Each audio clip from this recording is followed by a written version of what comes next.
Tanah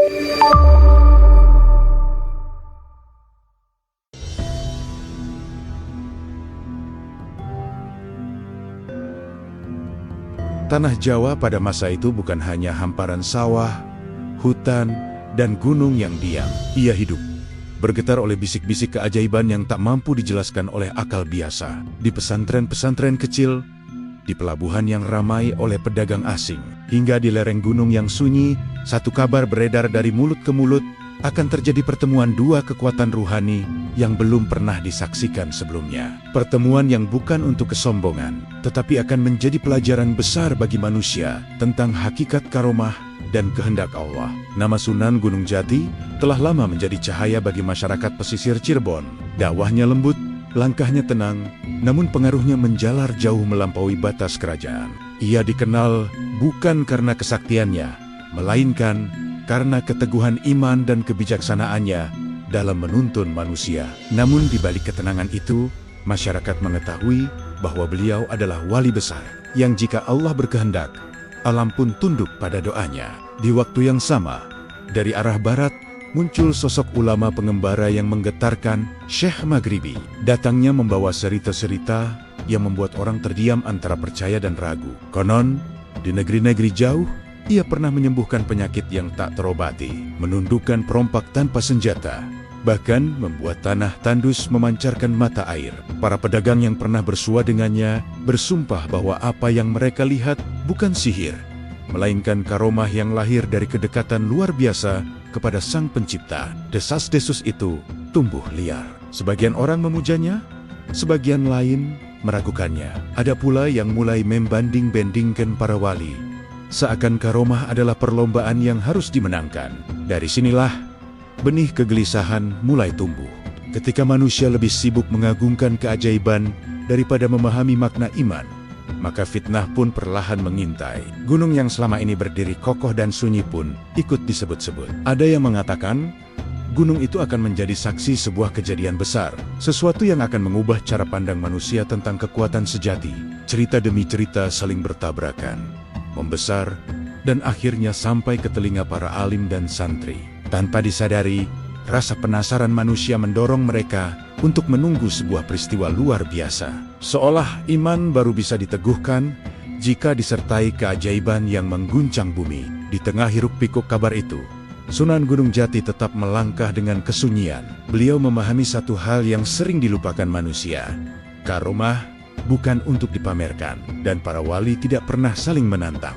Namun, ketika kegaduhan mulai mengarah pada kesesatan, ketika umat mulai mengukur kebenaran dengan keajaiban semata, maka teguran harus hadir bukan dengan kata-kata keras, melainkan dengan hikmah yang dalam. Takdir pun mulai merajut jalannya sendiri. Pertemuan dua wali besar ini bukan sekadar kisah adu kesaktian, melainkan ujian bagi manusia.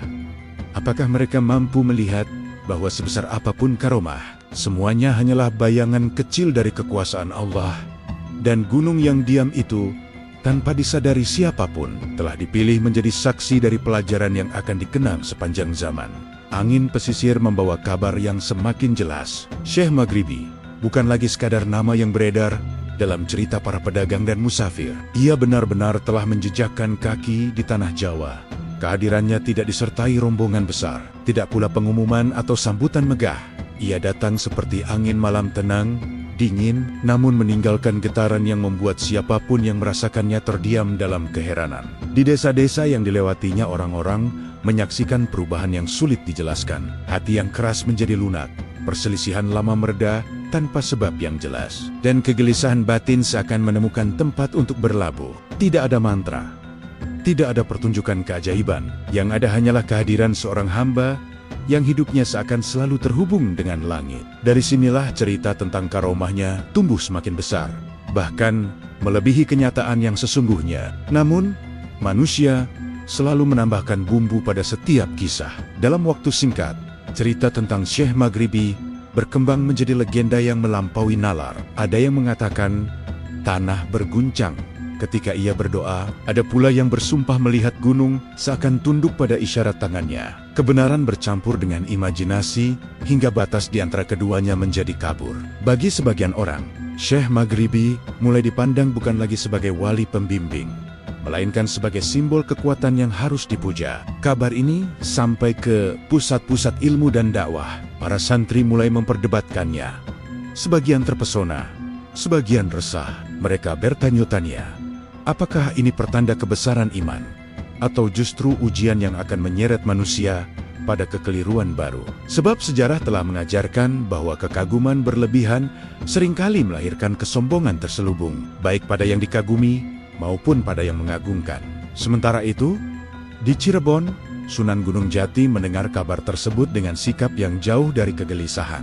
Beliau memahami bahwa setiap wali memiliki jalan laku yang berbeda, dan setiap karomah hanyalah amanah yang bisa menjadi nikmat atau bencana, tergantung bagaimana manusia memaknainya. Yang membuat beliau prihatin bukanlah karomah Syekh Maghribi, melainkan perubahan sikap manusia yang mulai mengukur kebenaran dengan keajaiban semata. Tanah Jawa sendiri seakan ikut menahan napas. Gunung-gunung berdiri tegak, hutan-hutan menyimpan sunyi yang berat, seolah alam sedang menunggu sesuatu yang akan mengubah keseimbangan. Di antara manusia, mulai tumbuh bisikan tentang sebuah pertemuan besar.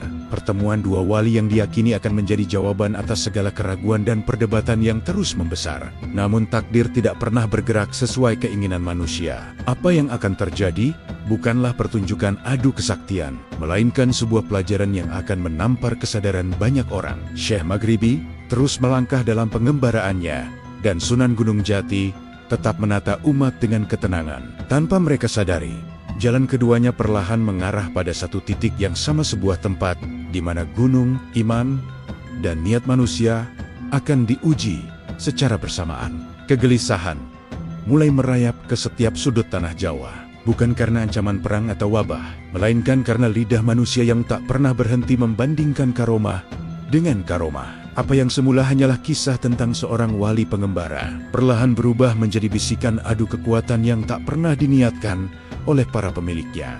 Manusia, dengan segala keterbatasan akalnya, mulai menuntut pembuktian atas hal-hal yang seharusnya cukup diimani. Di pasar-pasar, di surau, hingga di pelataran pesantren, nama Sunan Gunung Jati dan Syekh Maghribi disebut dalam satu napas yang sama, bukan sebagai dua wali yang suma-suma membimbing umat, melainkan seakan dua kutub yang harus diperbandingkan.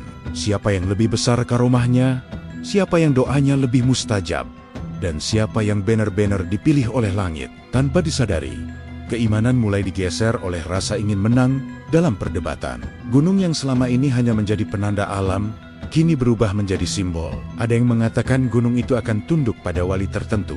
Ada pula yang bersumpah bahwa gunung itu akan berpindah sebagai tanda kebenaran. Cerita-cerita ini tumbuh bukan dari wahyu, melainkan dari kesombongan manusia yang ingin melihat Allah bekerja sesuai keinginan mereka. Alam pun seakan diam, menyimpan rahasia tentang apa yang akan terjadi. Syekh Maghribi melanjutkan langkahnya dengan kesederhanaan yang justru semakin sulit dipahami. Di tengah pujian dan sanjungan, ia tetap menjaga jarak dari keramaian. Setiap tempat yang disinggahinya meninggalkan jejak ketenangan, namun juga meninggalkan tanya. Sebab, semakin ia menghindari sorotan, semakin besar pula bayangan legenda yang diciptakan oleh manusia di belakangnya. Sementara itu, Sunan Gunung Jati mulai merasakan perubahan yang lebih halus, namun berbahaya. Sebagian umat mulai menunggu keajaiban. Seakan dakwah tanpa karomah tak lagi cukup. Ini bukan sekadar persoalan cerita, melainkan ujian iman yang nyata. Ketika manusia lebih percaya pada apa yang mengguncang bumi daripada pada nilai yang menegakkan akhlak, maka arah jalan pun mulai menyimpang. Takdir pun bergerak tanpa suara. Jalan-jalan yang dilalui Syekh Maghribi perlahan mendekati wilayah yang berada dalam pengaruh Sunan Gunung Jati, bukan karena undangan, bukan pula karena tantangan, melainkan karena Allah menata pertemuan itu sebagai cermin bagi manusia. Pertemuan yang akan menunjukkan bahwa karomah bukan milik siapapun, dan alam tidak tunduk pada wali, melainkan pada kehendaknya semata. Gunung itu tetap berdiri, namun suasana di sekitarnya berubah. Udara terasa berat, bukan oleh ancaman, melainkan oleh harapan manusia yang terlalu tinggi. Mereka menunggu sesuatu yang luar biasa, tanpa menyadari bahwa yang akan diuji bukan kekuatan para wali, melainkan niat dan iman mereka sendiri. Dan ketika manusia mulai menantang takdir dengan tuntutan akan keajaiban, saat itulah pelajaran paling keras biasanya diturunkan bukan untuk mengagungkan wali, melainkan untuk mengembalikan manusia pada tempatnya sebagai hamba. Ketika manusia semakin lantang menunggu keajaiban, justru kesunyianlah yang pertama kali turun. Tanah Jawa memasuki hari-hari yang terasa berbeda. Angin berembus lebih pelan, langit sering tampak redup meski matahari masih tinggi, dan malam-malam terasa panjang seakan enggan berlalu. Alam tidak menampakkan kegaduhan, tetapi menyimpan sesuatu yang membuat siapapun yang peka merasakan getaran halus di dalam dada. Gunung yang selama ini menjadi bahan perbincangan, kini diselimuti keheningan yang tak biasa. Kabut turun lebih tebal dari biasanya, menutup puncak dan lereng, seakan ingin menyembunyikan dirinya dari pandangan manusia. Para pendaki dan penduduk sekitar merasakan firasat yang sulit dijelaskan. Tidak ada bencana, tidak pula tanda kemarahan alam. Namun, ada perasaan seolah gunung itu sedang menunggu. Di tengah suasana itu, Syekh Maghribi memilih berhenti melangkah untuk sementara. Ia tidak mengumumkan apapun, tidak pula menjelaskan maksudnya. Keputusan itu justru memicu tafsir yang beragam. Sebagian menganggap ia sedang menyiapkan karomah besar. Sebagian lain meyakini bahwa ia menanti pertemuan yang telah digariskan. Padahal, keheningan itu adalah bentuk laku batin yang jarang dipahami manusia. Menahan diri agar tidak terjerumus pada kehendak selain kehendak Allah. Sementara itu, Sunan Gunung Jati semakin memperketat perhatian pada umatnya. Beliau menyadari bahwa isyarat alam seringkali lebih jujur daripada kata-kata manusia. Dalam diamnya, beliau memohon agar umat tidak terjebak pada pemujaan karomah. Sebab, karomah yang sejati justru sering tersembunyi di balik kesabaran dan keteguhan akhlak. Namun, tidak semua hati siap menerima pelajaran yang datang tanpa guncangan. Bisikan-bisikan kembali muncul. Kali ini lebih lirih, namun lebih tajam. Ada yang mengatakan bahwa gunung itu akan menjadi pembeda antara wali yang diuji dan wali yang diuji umatnya. Ada pula yang menunggu tanda pemindahan gunung sebagai puncak dari segala cerita. Mereka lupa bahwa alam tidak bergerak untuk memuaskan rasa ingin tahu manusia, melainkan untuk menunaikan perintah yang maha kuasa. Malam-malam tertentu terasa semakin berat. Bintang-bintang tampak lebih dekat, namun cahaya mereka redup, seolah langit sedang menundukkan pandangan. Orang-orang mulai bermimpi tentang gunung yang bergeser, tentang tanah yang berubah arah, tentang suara tanpa kata yang menggema di dada. Semua itu bukan ancaman, melainkan peringatan yang datang terlalu halus bagi mereka yang terlalu sibuk menunggu keajaiban. Para wali tetap diam. Diam mereka bukan kebingungan, melainkan adab. Dalam keheningan itu, takdir sedang menyiapkan peristiwa yang tidak akan menjawab pertanyaan manusia dengan cara yang mereka harapkan. Gunung itu masih berdiri, namun sesuatu telah berubah. Bukan pada batu dan tanahnya, melainkan pada makna yang kelak akan ditinggalkannya dalam ingatan manusia. Isyarat telah turun tanpa suara, dan ketika manusia gagal membaca isyarat, pelajaran berikutnya biasanya datang dengan cara yang tak bisa diabaikan. Tak ada pengumuman, tak ada undangan, namun jarak di antara dua wali itu kian menyempit oleh kehendak yang tak terlihat. Langkah Syekh Maghribi yang semula berkelana tanpa arah, pasti kini terasa mengerucut, seakan bumi sendiri mengarahkan tapaknya. Sementara Sunan Gunung Jati, dengan ketenangan yang tak berubah, merasakan bahwa waktunya untuk sebuah pelajaran besar kian dekat bukan bagi para wali, melainkan bagi manusia yang menyaksikan. Desa-desa di sekitar gunung mulai dipenuhi orang-orang yang datang dengan niat bercampur. Ada yang ingin menyaksikan keajaiban, ada yang berharap berkah, dan ada pula yang sekadar ingin membuktikan cerita. Setiap langkah kaki mereka menambah berat udara, seolah niat-niat yang tak murni membuat alam ikut menanggung beban. Gunung itu tetap diam, namun keheningannya kini terasa lebih padat. Syekh Maghribi berhenti di sebuah tempat yang sederhana, jauh dari keramaian. Ia tidak menutup diri, namun juga tidak membuka ruang bagi pemujaan. Dalam laku sunyinya, ia menimbang satu perkara yang paling berbahaya bagi seorang hamba yang dianugerahi karomah. Ketika manusia menjadikan karunia sebagai tujuan, bukan amanah. Ia memahami bahwa apapun yang terjadi nanti, yang diuji pertama kali bukanlah kesaktian, melainkan niat. Di sisi lain Sunan Gunung Jati melihat kegelisahan umat yang semakin nyata. Sebagian mulai menunggu peristiwa besar sebagai penentu iman, seolah tanpa keajaiban yang mengguncang, kebenaran tak lagi cukup. Inilah ujian yang paling halus, namun paling tajam. Ketika iman bergantung pada tontonan, maka iman itu sendiri sedang rapuh. Langkah manusia mempercepat takdir. Cerita tentang adu karomah kini terdengar semakin berani diucapkan. Padahal, tak satu pun dari para wali pernah berniat mengadu apapun. Kata-kata itu lahir dari nafsu manusia yang ingin menyederhanakan makna ketuhanan menjadi peristiwa yang bisa disaksikan dengan mata. Mereka lupa bahwa karomah bukan alat pembuktian, melainkan akibat dari kedekatan yang tak bisa dipaksakan. Malam menjelang dengan sunyi yang tak biasa. Angin berembus membawa aroma tanah basah, meski hujan tak turun. Di lereng gunung, beberapa orang merasakan dada mereka sesak tanpa sebab, seolah ada timbangan besar yang sedang disiapkan, dan setiap niat akan diletakkan di atasnya. Alam tidak memihak, ia hanya patuh. Ketika jarak langkah kian dekat, ujian niat pun mencapai puncaknya. Bagi yang datang dengan keikhlasan, hati mereka menjadi tenang meski tak melihat apa-apa. Namun bagi yang datang dengan tuntutan akan keajaiban, kegelisahan justru makin menguat. Inilah tanda pertama bahwa pelajaran yang akan datang tidak akan sesuai harapan banyak orang. Gunung itu masih berdiri di tempatnya, namun siapapun yang peka tahu bahwa yang akan dipindahkan bukan semata batu dan tanah. Yang lebih dahulu akan bergeser adalah cara pandang manusia tentang kekuatan, tentang wali, dan tentang Tuhan yang tak pernah bisa dipaksa menunjukkan kehendaknya. Langkah telah saling mendekat, dan ketika niat diuji, hanya satu yang akan tersisa. Siapa yang benar-benar datang sebagai hamba, dan siapa yang hanya datang sebagai penonton keajaiban. Hari-hari berikutnya terasa berjalan lebih lambat, seakan waktu sendiri ikut berhati-hati melangkah. Tanah di sekitar gunung tidak berubah bentuk, namun suasananya berbeda. Orang-orang yang datang membawa rasa ingin tahu, mulai merasakan keganjilan yang tak bisa dijelaskan.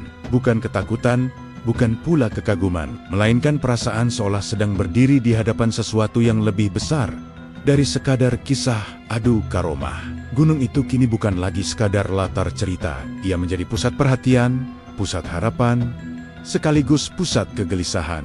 Banyak yang menunggu tanda-tanda besar retakan tanah, suara gemuruh, atau perubahan arah angin. Namun yang datang justru kesunyian yang menekan. Alam seakan sedang menimbang, bukan menentukan pemenang, melainkan menguji kesiapan hati manusia. Syekh Maghribi tetap berada dalam laku sunyi. Setiap langkahnya kini semakin jarang terlihat, seakan ia menghilang dari keramaian yang mengitarinya. Bukan karena takut, melainkan karena memahami satu perkara.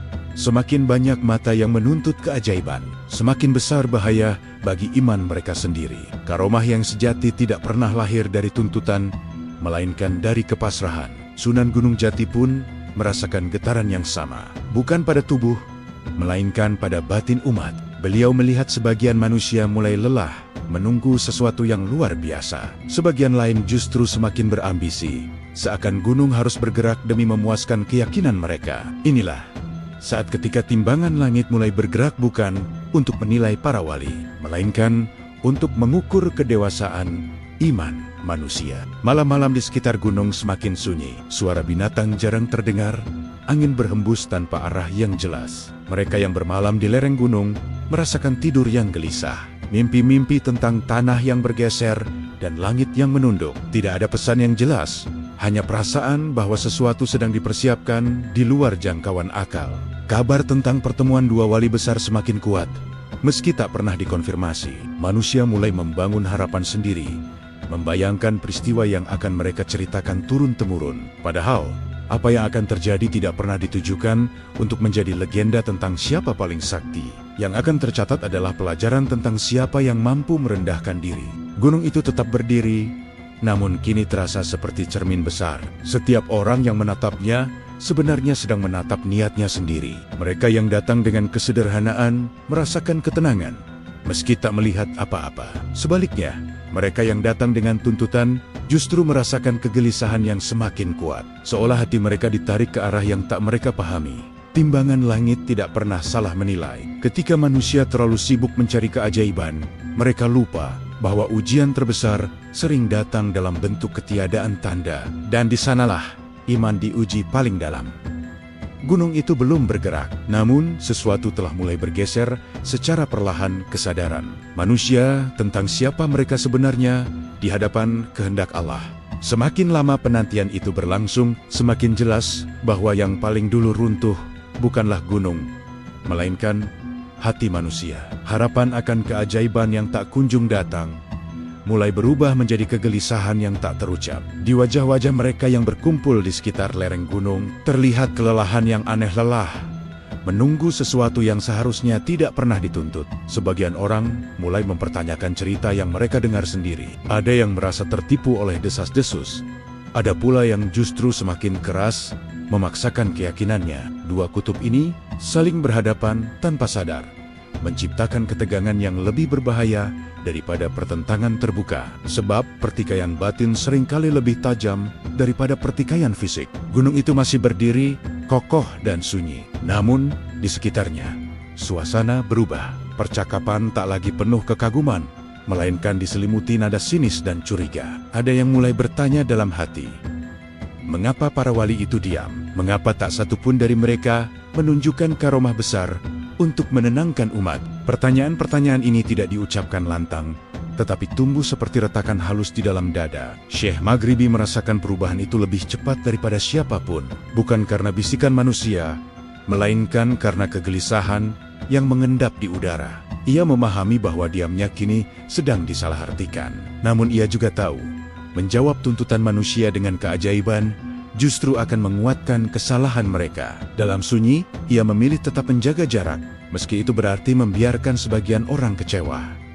Sunan Gunung Jati pun melihat gejala yang sama. Retakan iman mulai terlihat pada mereka yang semula datang dengan semangat. Sebagian merasa karomah seharusnya menjadi bukti kebenaran, bukan sekadar kisah yang menggantung. Inilah ujian yang paling berat, ketika iman menuntut pembuktian, dan kesabaran mulai dianggap kelemahan. Malam hari di sekitar gunung terasa lebih dingin dari biasanya. Api unggun menyala redup, seakan enggan memberi kehangatan. Orang-orang duduk lebih lama dalam diam, tenggelam dalam pikiran masing-masing. Beberapa merasakan dada mereka sesak, seolah ada beban yang tak bisa dilepaskan. Retakan itu tidak berbunyi, tidak terlihat, namun nyata.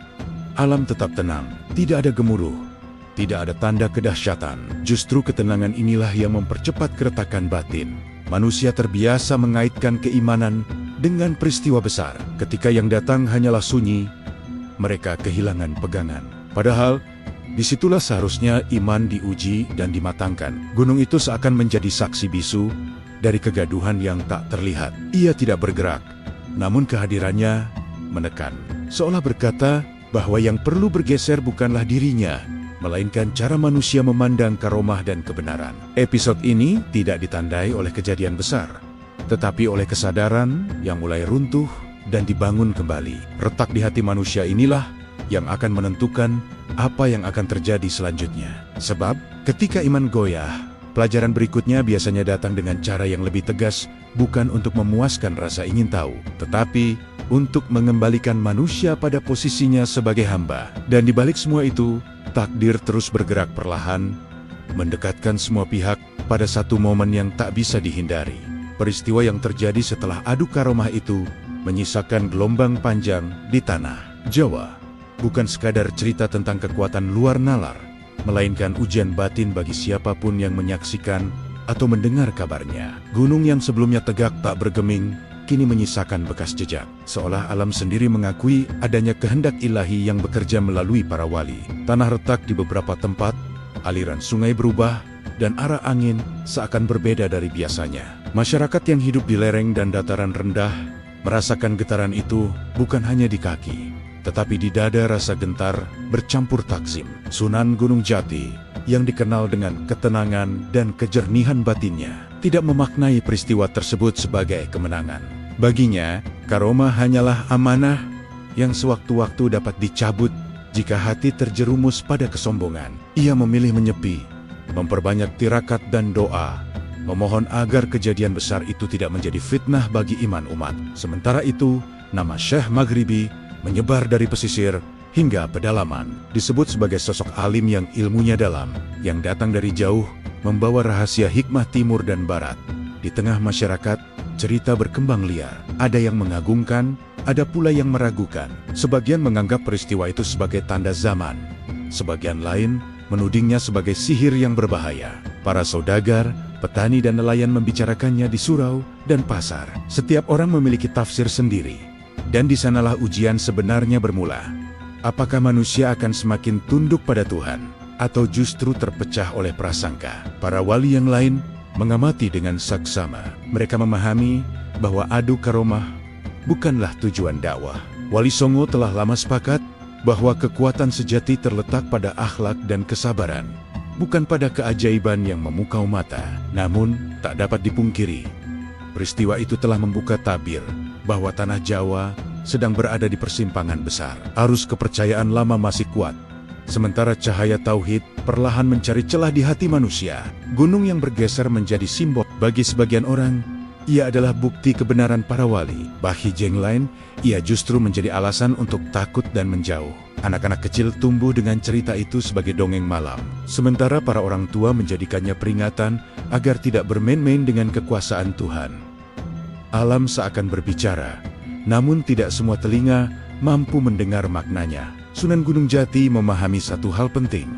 Setelah keajaiban, akan selalu datang ujian yang lebih halus. Ujian untuk menjaga niat, membersihkan hati, dan menuntun umat tanpa memaksa. Ia menolak ketika sebagian orang ingin menjadikan peristiwa itu sebagai alat legitimasi kekuasaan. Baginya, dakwah bukan soal siapa yang paling sakti, melainkan siapa yang paling ikhlas mengabdi. Sementara itu, Syekh Maghribi memilih jalan sunyi. Ia tidak membantah cerita, tidak pula membenarkannya secara terang-terangan. Kepergiannya dari pusat perhatian justru mempertebal aura misteri. Orang-orang mulai bertanya-tanya, apakah pertemuan dua wali besar itu hanyalah awal dari rangkaian peristiwa yang lebih dahsyat. Episode ini menutup satu babak penting, namun membuka lembaran baru yang lebih gelap dan menantang. Gunung boleh bergeser, tanah boleh retak, tetapi pertarungan sejati baru akan dimulai. Pertarungan melawan ego, fitnah, dan bisikan halus yang menguji keimanan manusia. Dan tanah Jawa,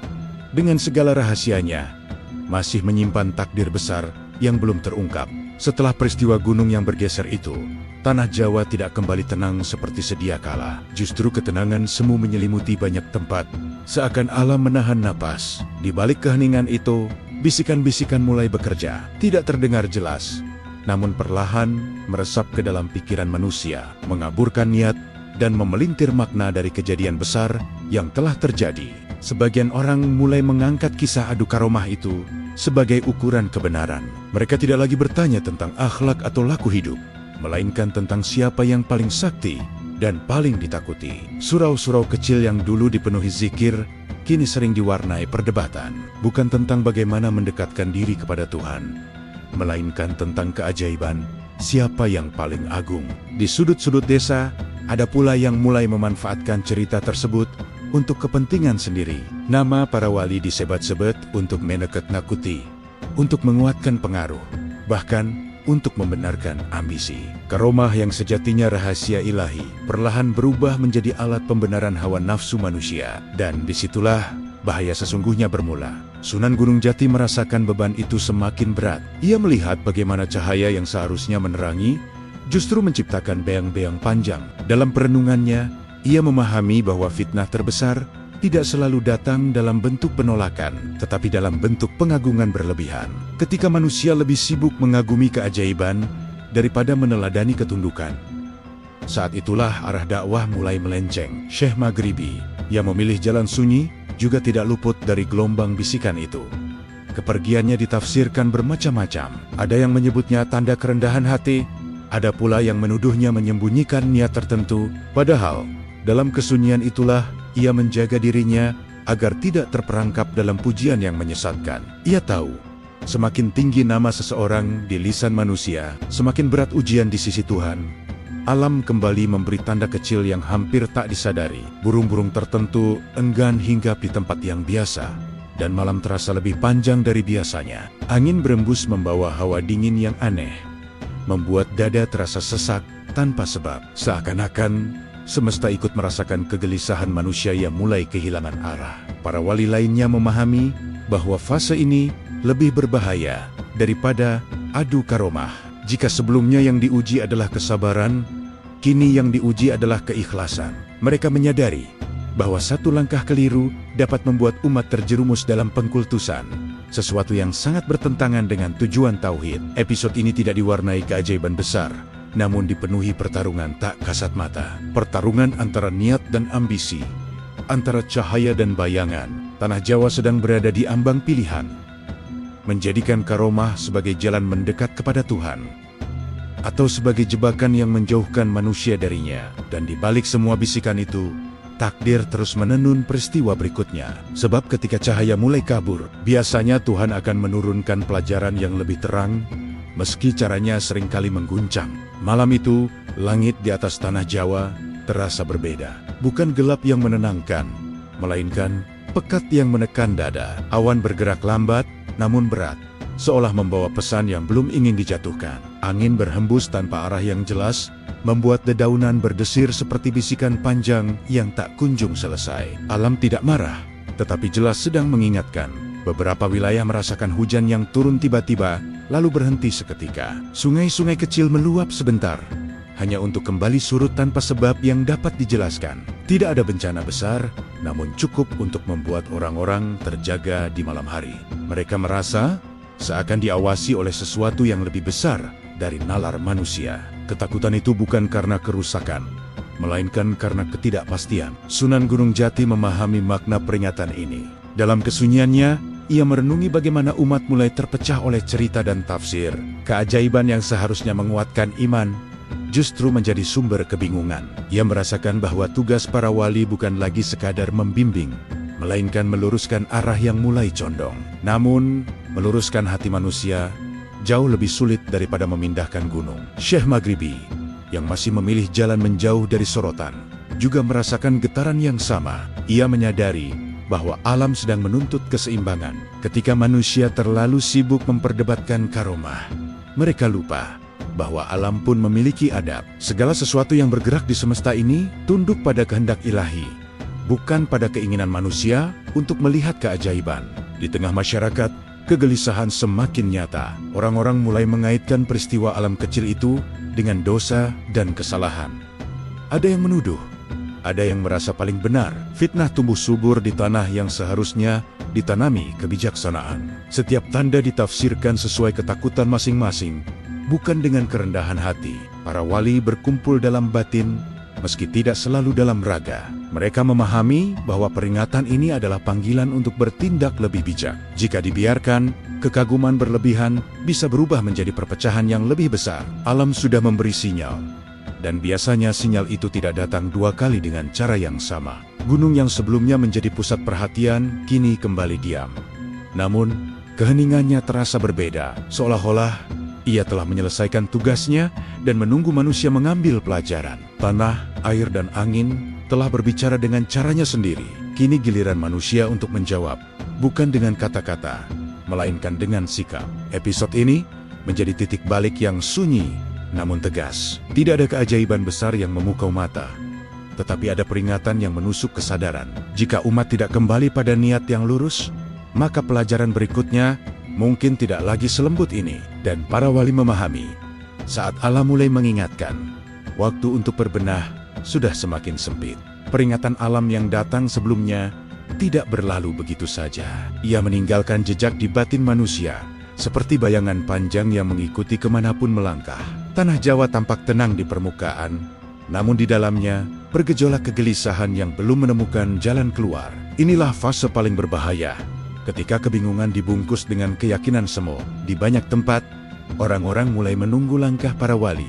Mereka berharap ada satu tindakan tegas, satu peristiwa besar yang bisa meredakan ketidakpastian. Diam para wali mulai ditafsirkan sebagai kebimbangan, bahkan ketakutan. Padahal, dalam diam itulah pertimbangan paling berat sedang berlangsung. Sebab setiap langkah yang diambil berpotensi mengarahkan umat, entah menuju kejernihan atau justru menuju kesesatan baru.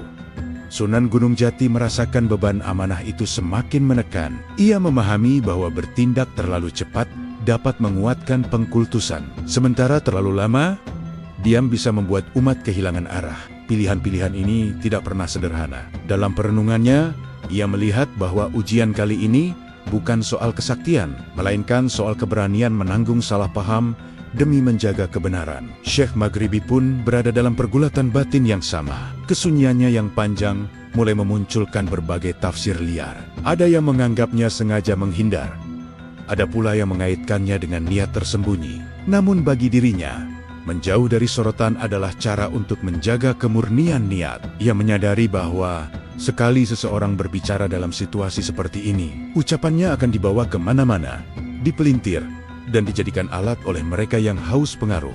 Di tengah masyarakat, garis pemisah mulai terlihat. Sebagian menunggu dengan sabar, berusaha menenangkan hati, dan kembali pada ibadah. Sebagian lain justru semakin keras menuntut jawaban. Mereka ingin kepastian, bukan pelajaran. Mereka ingin bukti, bukan perenungan. Ketegangan ini menciptakan suasana yang rapuh, seperti kain tipis yang mudah terkoyak. Alam kembali menunjukkan tanda halus. Malam terasa lebih panjang, dan suara-suara kecil di kejauhan terdengar lebih jelas dari biasanya. Bukan ancaman, melainkan pengingat bahwa keseimbangan sedang diuji. Seakan-akan semesta bertanya, apakah manusia mampu menahan diri sebelum segalanya dipaksa bergerak? Para wali memahami satu hal penting. Diam pun bisa menjadi dakwah jika dilakukan dengan niat yang lurus. Namun diam juga menuntut keteguhan luar biasa, karena harus siap disalahpahami. Episode ini menjadi titik di mana para wali benar-benar diuji sebagai penjaga amanah, bukan sebagai tokoh yang dipuja. Gunung yang dahulu menjadi pusat perhatian kini seolah menjauh dari kesadaran manusia. Ia tidak lagi menjadi simbol adu karomah, melainkan peringatan bahwa kebesaran sejati tidak selalu harus ditunjukkan. Yang bergerak kini bukan lagi tanah dan batu, melainkan hati dan niat manusia. Episode ini berakhir tanpa keputusan yang terlihat. Namun justru disitulah ketegangannya. Karena ketika para wali memilih menahan langkah, biasanya itu pertanda bahwa sesuatu yang lebih besar sedang disiapkan. Bukan untuk memuaskan rasa ingin tahu, tetapi untuk meluruskan arah dengan cara yang tidak bisa diabaikan. Dan tanah Jawa, dengan segala kesunyiannya, bersiap memasuki fase berikutnya, fase ketika pilihan yang tertunda akan menemukan jawabannya sendiri. Perubahan itu bermula dari sesuatu yang tampak sepele. Sebuah peristiwa kecil di pinggir tanah Jawa, nyaris tak diperhitungkan oleh mereka yang menunggu tanda besar. Namun justru dari situlah retakan yang sesungguhnya terbuka. Tidak dengan suara gemuruh, tidak dengan cahaya menyilaukan, melainkan dengan kegaduhan niat manusia yang akhirnya keluar ke permukaan. Sekelompok orang mulai mengatasnamakan para wali dalam setiap ucapan dan tindakannya. Mereka berbicara seolah membawa pesan langit, padahal yang mereka suarakan hanyalah tafsir pribadi yang bercampur ambisi. Nama Sunan Gunung Jati dan Syekh Maghribi disebut tanpa adab, dipakai untuk membenarkan keputusan dan pengaruh. Inilah peristiwa kecil yang luput dari perhatian awal, namun dampaknya merambat cepat. Kegelisahan yang sebelumnya samar kini menjelma menjadi ketegangan nyata. Di beberapa tempat, masyarakat mulai terpecah oleh klaim dan penafsiran. Ada yang merasa paling dekat dengan kebenaran, ada pula yang merasa terancam oleh narasi yang dibangun, bukan senjata yang diangkat, melainkan ego dan rasa paling benar. Dan itulah bentuk konflik yang paling sulit dipadamkan. Sunan Gunung Jati merasakan getaran yang berbeda dari sebelumnya. Bukan lagi peringatan alam, melainkan jeritan batin umat. Ia memahami bahwa diam yang terlalu lama kini mulai disalahgunakan. Namun bertindak secara terbuka juga berisiko memperbesar kegaduhan. Setiap pilihan membawa konsekuensi yang berat, dan tidak ada jalan yang sepenuhnya aman. Syekh Maghribi pun merasakan hal yang sama.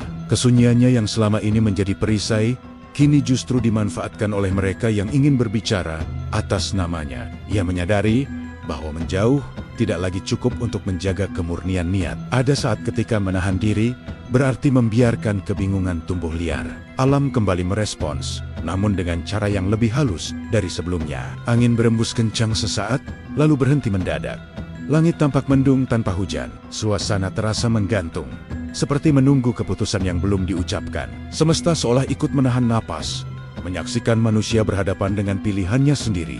Para wali lainnya memahami bahwa titik ini tidak bisa diabaikan. Retakan yang terbuka tidak akan menutup dengan sendirinya. Jika dibiarkan, ia akan melebar dan merusak tujuan dakwah yang selama ini dibangun dengan kesabaran. Mereka menyadari bahwa pelajaran besar seringkali tidak datang dalam bentuk bencana, melainkan dalam bentuk kekacauan makna. Episode ini menandai pergeseran yang jelas, dari penantian sunyi menuju kegelisahan terbuka, dari bisikan batin menuju tindakan nyata. Tidak ada lagi ruang untuk berpura-pura bahwa semuanya baik-baik saja. Retakan telah muncul, dan setiap orang kini berada di hadapan tanggung jawabnya sendiri. Gunung tetap berdiri, alam tidak runtuh, namun keseimbangan telah terganggu oleh ulah manusia sendiri. Dan ketika retakan itu tak bisa lagi ditutup. Biasanya langkah berikutnya akan datang lebih tegas, bukan sebagai ancaman, melainkan sebagai koreksi yang tak bisa ditawar. Tanah Jawa kini berada di ambang fase penentuan. Apa yang akan terjadi selanjutnya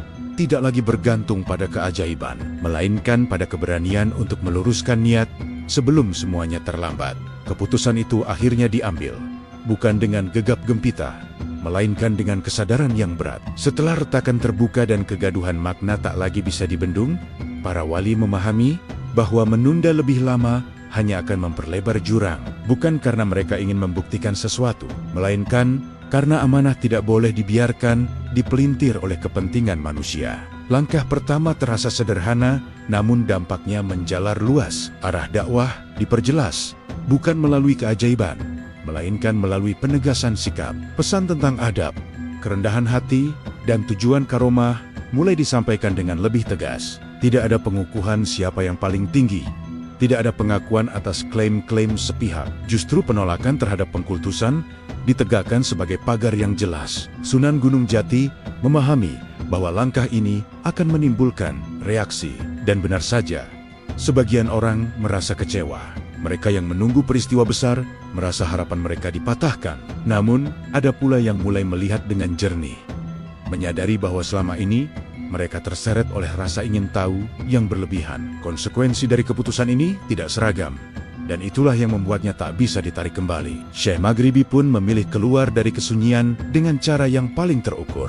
Bukan untuk membela diri, bukan untuk mengklarifikasi cerita, melainkan untuk mengembalikan fokus umat pada inti pengabdian. Kehadirannya tidak disertai keajaiban apapun, justru ditandai oleh kesederhanaan yang tegas. Pesan yang dibawa bukan tentang siapa yang mampu menggerakkan alam, melainkan tentang bagaimana manusia seharusnya menggerakkan hatinya sendiri. Di tengah masyarakat, dampaknya mulai terasa nyata. Beberapa pihak yang sebelumnya mengatasnamakan para wali kehilangan pijakan. Klaim-klaim besar yang tidak disertai adab mulai dipertanyakan. Sebagian orang mundur dengan perasaan malu, sebagian lain bertahan dengan amarah yang belum reda. Ketegangan ini tidak lagi samar. Ia hadir dalam pilihan sikap, dalam siapa yang mau mendengar, dan siapa yang memilih menutup diri. Alam merespons dengan ketenangan yang berbeda. Tidak ada tanda besar, namun suasana terasa lebih ringan di beberapa tempat. Angin berembus lebih sejuk, malam tidak lagi menekan dada seperti sebelumnya. Seakan-akan semesta mengakui bahwa arah mulai diluruskan. Meski jalan yang harus ditempuh masih panjang, gunung yang dahulu menjadi pusat kegaduhan, kini kembali ke posisinya sebagai saksi. Ia tidak lagi dipandang sebagai objek adu karomah, melainkan sebagai pengingat bahwa kebesaran tidak perlu dipertontonkan. Manusia yang masih menuntut keajaiban mulai menyadari bahwa mereka sendirilah yang harus berubah. Episode ini menandai fase baru, bukan akhir dari konflik, melainkan awal dari pemurnian. Langkah yang telah diambil membawa konsekuensi yang tidak bisa dibatalkan. Ada yang tercerahkan, ada yang tersingkir oleh pilihannya sendiri. Namun, satu hal menjadi jelas. Jalan dakwah tidak akan kembali ke arah semula. Tanah Jawa kini bergerak menuju keseimbangan baru. Bukan keseimbangan tanpa gejolak, melainkan keseimbangan yang lahir dari kesadaran. Dan ketika langkah yang tak bisa ditarik kembali telah diambil, yang tersisa hanyalah menjalani konsekuensinya dengan keteguhan hati.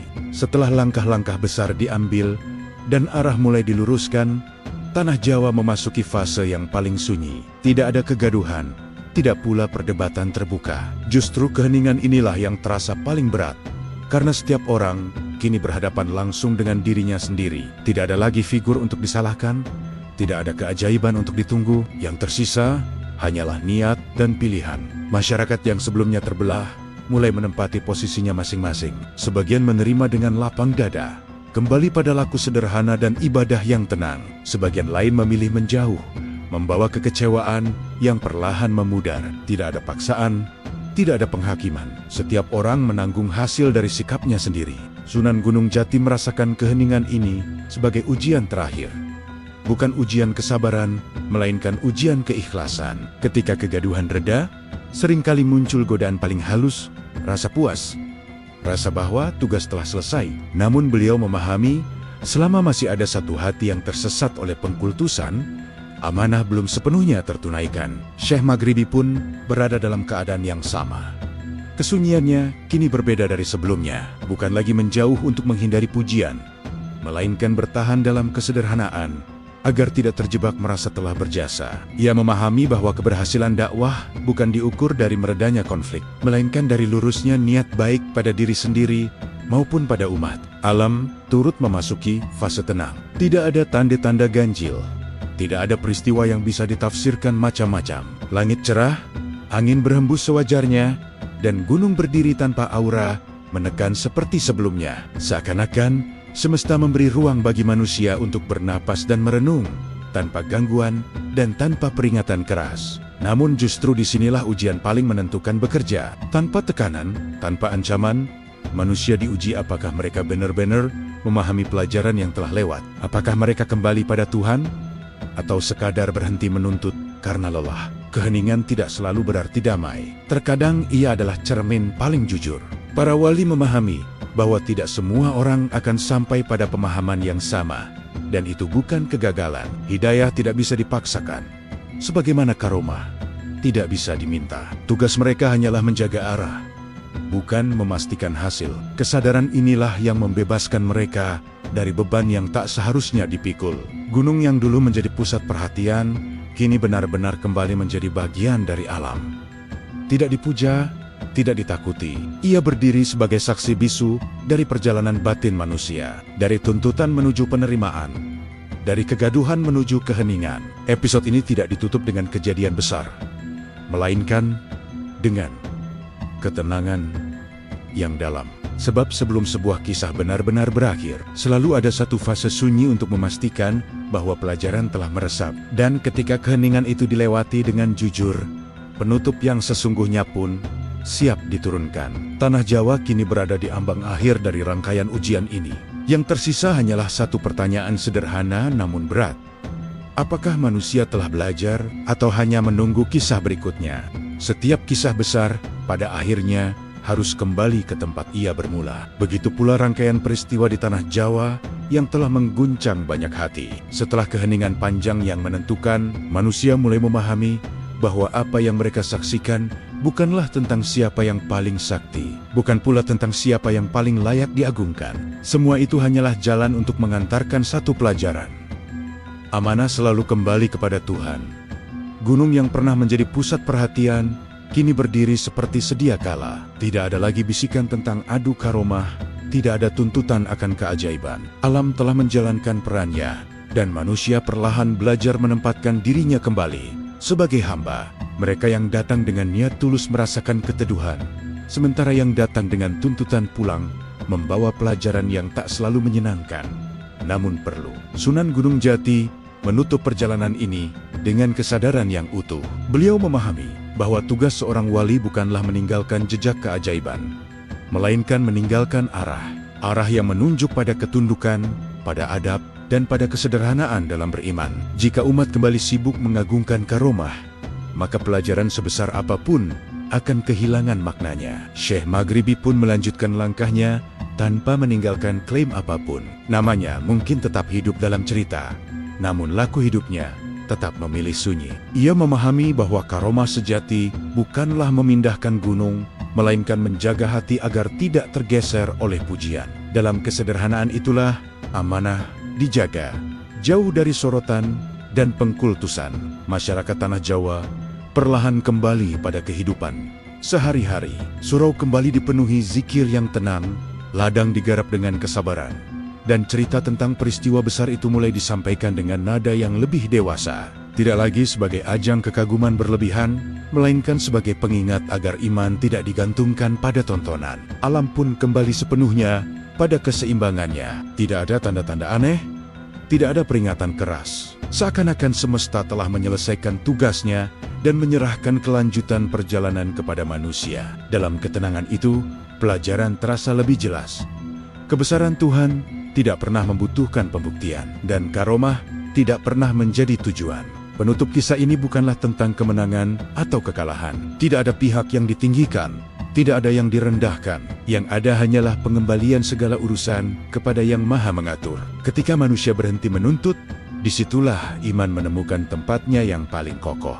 Dan jika kisah ini masih diceritakan dari generasi ke generasi, semoga yang diwariskan bukanlah sensasi adu kesaktian, melainkan kesadaran bahwa iman yang dewasa lahir dari kerendahan hati, bahwa wali sejati dikenal bukan dari keajaiban yang ditampakkan, melainkan dari adab yang dijaga. Di tanah Hawa gunung tetap berdiri, langit tetap membentang, dan manusia terus berjalan dengan ujiannya masing-masing. Kisah ini berakhir. Namun pelajarannya tidak, karena selama manusia masih mencari Tuhan dengan cara yang keliru. Selama itu pula, kisah-kisah seperti ini akan selalu menemukan jalannya untuk diingat kembali.